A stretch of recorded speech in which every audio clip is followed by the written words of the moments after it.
Hi! ఎలా ఉన్నారు?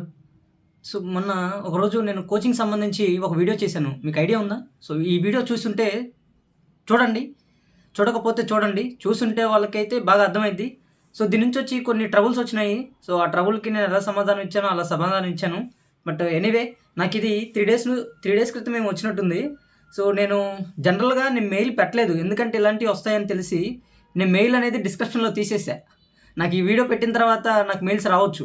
ఎందుకంటే కోచింగ్ వాళ్ళు ఉంటారు కదా! వాళ్ళ రెప్యుటేషన్ దెబ్బతింటది, మనోభావాలు దెబ్బతింటాయని చెప్పేసి నేను ఆల్రెడీ అనుకున్నాను. ఎందుకంటే ఇలాంటివి జరుగుతాయని తెలుసు నాకు. సో, నేనేం చేశాను, మెయిల్ తీసేసా.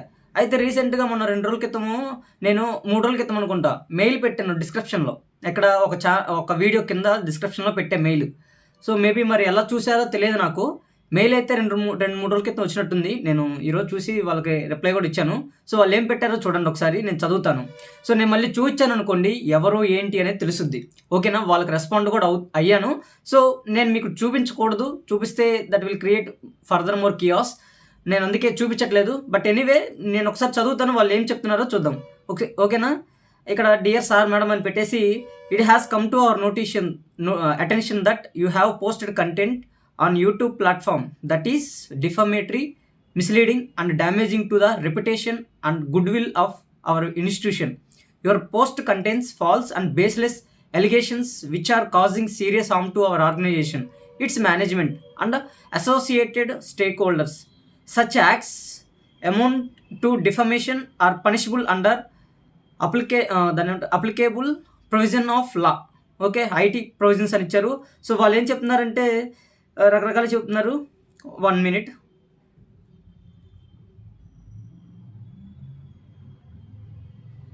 ఓకే, చూడండి. Your post is defamatory, you are damaging our reputation, we will initiate legal proceedings under IPC, IT act and defamation loss.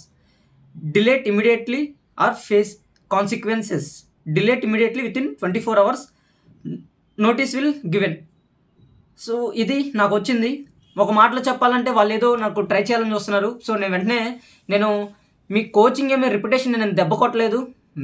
మీరు ఏమో అనుకుంటున్నారు, నాకు తెలిసి నేను ఏది తప్పుగా చెప్పలేదు. సో నేను పర్టికులర్గా ఏ క్లిప్ పెట్టడం వల్ల వచ్చిందంటే ప్రాబ్లము ఈ క్లిప్ పెట్టడం వల్ల వచ్చింది. ఓకేనా? ఒకటి లా ఎక్సలెన్స్, రెండవది సిఎస్బి, ఇంకొకటి ఎనలాగ్ అంటారు, ఇంకేదో చాహల్ అంటారు, రాథోడ్ అంటారు, ఇంకేవో పేర్లు ఉన్నాయి, సెస్సి ఏం పేరు, ఓకే దాన్ని ఏమంటారు, శరత్ చంద్ర అంటారు, ఇంకేదో రకరకాల పేర్లు. ఆల్మోస్ట్ మన తెలుగు కోచింగ్ ఇన్స్టిట్యూషన్స్లో ఈ క్లిప్ కనుక లేకపోయింటే సో ఫర్దర్గా క్రియేట్ అయ్యుండే కావు కియాస్. ఓకేనా? నేను పర్టికులర్గా కొన్ని పేర్లు చెప్పాను ఆ మధ్యలో రావటం వల్ల తీసేసాను. సో మీరు అన్నారు కదా, సో పైన థంబ్నెయిల్ తీసాను బ్రో అని. సో థంబ్నెయిల్ తీశాను. బట్ ఇక్కడ పాయింట్ ఏంటంటే వాళ్ళు అయినా కానీ లోపల ఉన్న వీడియోలో కొంచెం 2-3 కోచింగ్స్ చదివాను.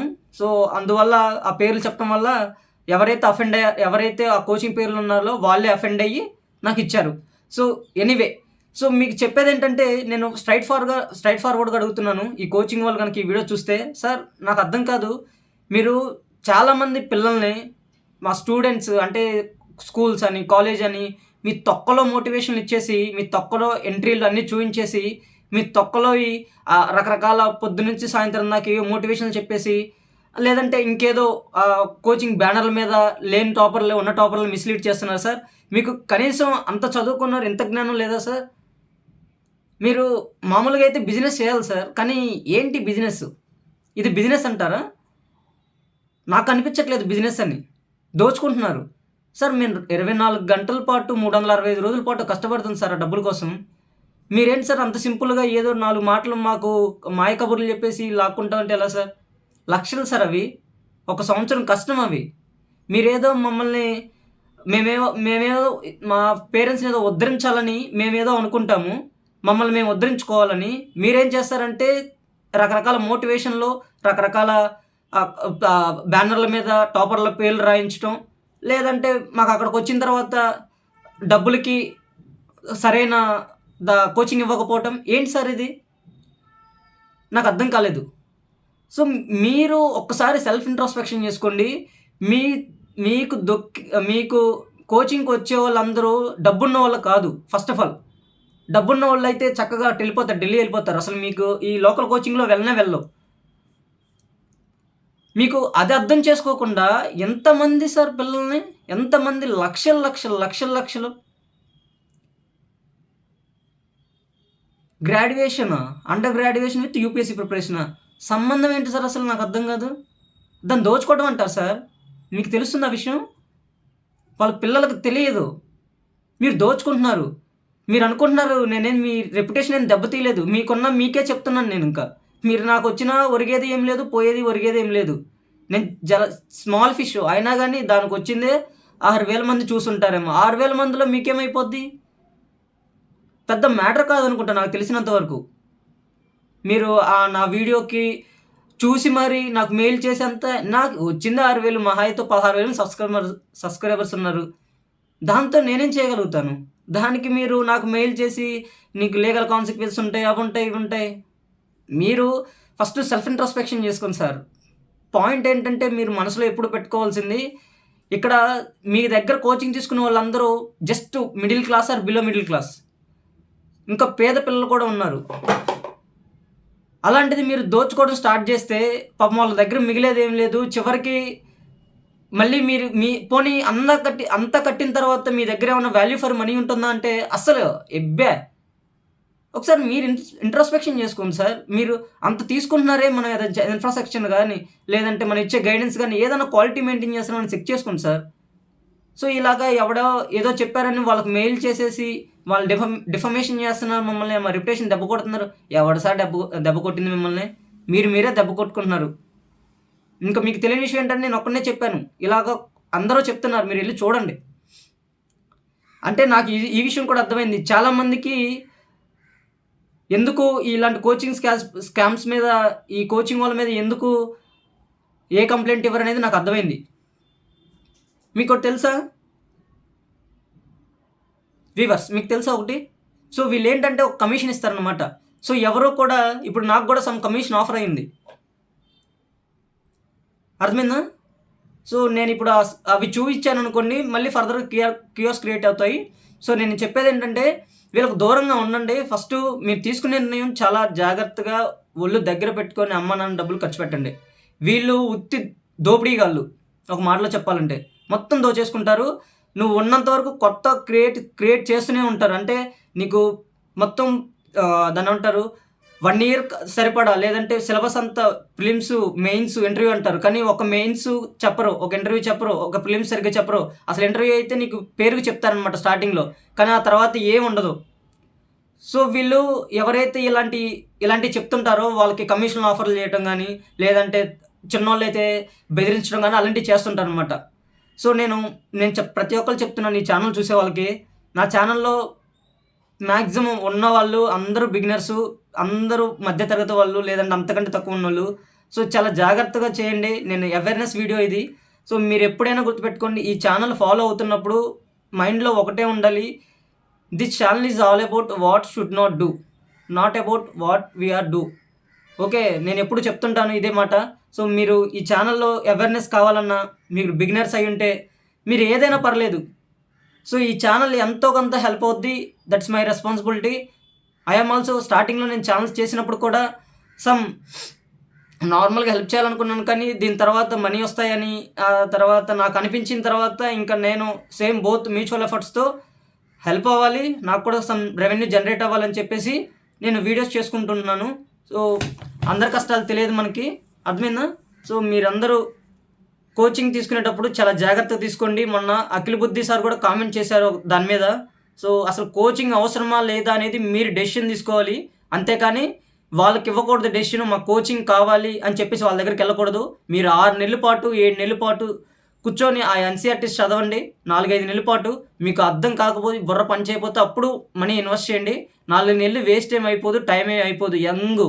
మనం అంతా యంగ్లో ఉన్నాం చాలామంది, ఓకేనా? టైం ఏం వేస్ట్ అయిపోలేదు. 28 ఏళ్ళు 29 ఏళ్ళు రాలా మనకి.